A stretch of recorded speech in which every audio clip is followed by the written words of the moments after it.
La semaine dernière, donc, on a eu les résultats de l'Agence régionale de la santé concernant les analyses de l'eau consommable dite potable.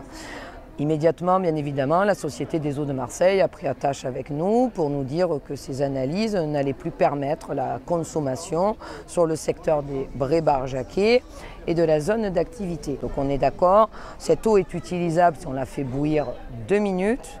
Ce qui a été un peu plus gênant, c'est qu'on a eu un retour d'un arrêté le jeudi qui, effectivement, confirme de nouveau que l'eau est consommable. Et puis vendredi, à 23 h, on nous signale que de nouveau, les analyses ne permettent plus de consommer cette eau, si ce n'est encore avec les restrictions. Donc là, on ne parle plus que de plus de 50% de la population, parce que les Bray-Barjaquet et la ZAC, c'est 50%.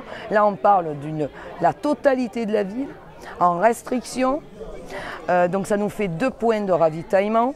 Et surtout, aujourd'hui, c'est vrai qu'on a fait la première réunion technique avec le directeur d'exploitation, j'allais dire en début d'après-midi, pour voir ensemble surtout quel allait être le protocole de traitement à venir contre ce qu'il appelle ce parasite. Voilà. Ce parasite, maintenant, il est identifié. Ils se sont équipés, j'allais dire, ce qu'on appelle d'UV, pour pouvoir faire un traitement au travers des UV, pour que l'eau redevienne consommable et retrouve sa normalité. Apparemment, ça serait l'Agence régionale de la santé, ce matin, s'est prononcée, évoquant que c'était peut-être lié aux intempéries qui ont eu lieu. Donc ça a peut-être bouleversé des rencontres, ce qu'on appelle des eaux. Et le directeur d'exploitation évoque aussi que c'est un parasite qu'on peut trouver, ce qu'on dirait grossièrement, dans des cadavres apparemment d'animaux. C'est pas apparemment, c'est sûr, mais ça reste quand même la question encore de fond, c'est à travers les analyses poussées de ce parasite que ça nous donnera réellement comment il a circulé. Voilà.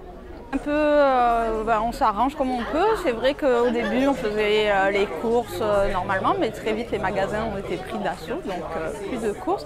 Bon, j'ai la chance de ne pas avoir de bébé ni rien, donc on fait bouillir l'eau pour ce qui est nourriture et on vient s'approvisionner ici. Voilà. C'est vrai que c'est un réflexe à prendre sur le coup, on ne fait pas forcément attention, surtout pour le brossage des dents, ce genre de choses. C'est vrai qu'on a tendance à sortir de la douche et hop, attention, donc faut faire, c'est un coup à prendre, une habitude parmi tant d'autres. Au quotidien, c'est vrai que quand on a l'habitude de consommer l'eau du robinet, c'est un nouveau réflexe à avoir. À acheter de l'eau, donc un budget supplémentaire. Bon, d'un côté, de l'eau qu'on n'utilise pas, donc on ne consomme pas, mais de l'autre côté qu'on achète et c'est plus cher l'eau effectivement en bouteille. Donc nouvelles habitudes forcément. Et bon, c'est pas forcément plus perturbant que ça, nous sommes que 2 donc on n'a pas une grande famille.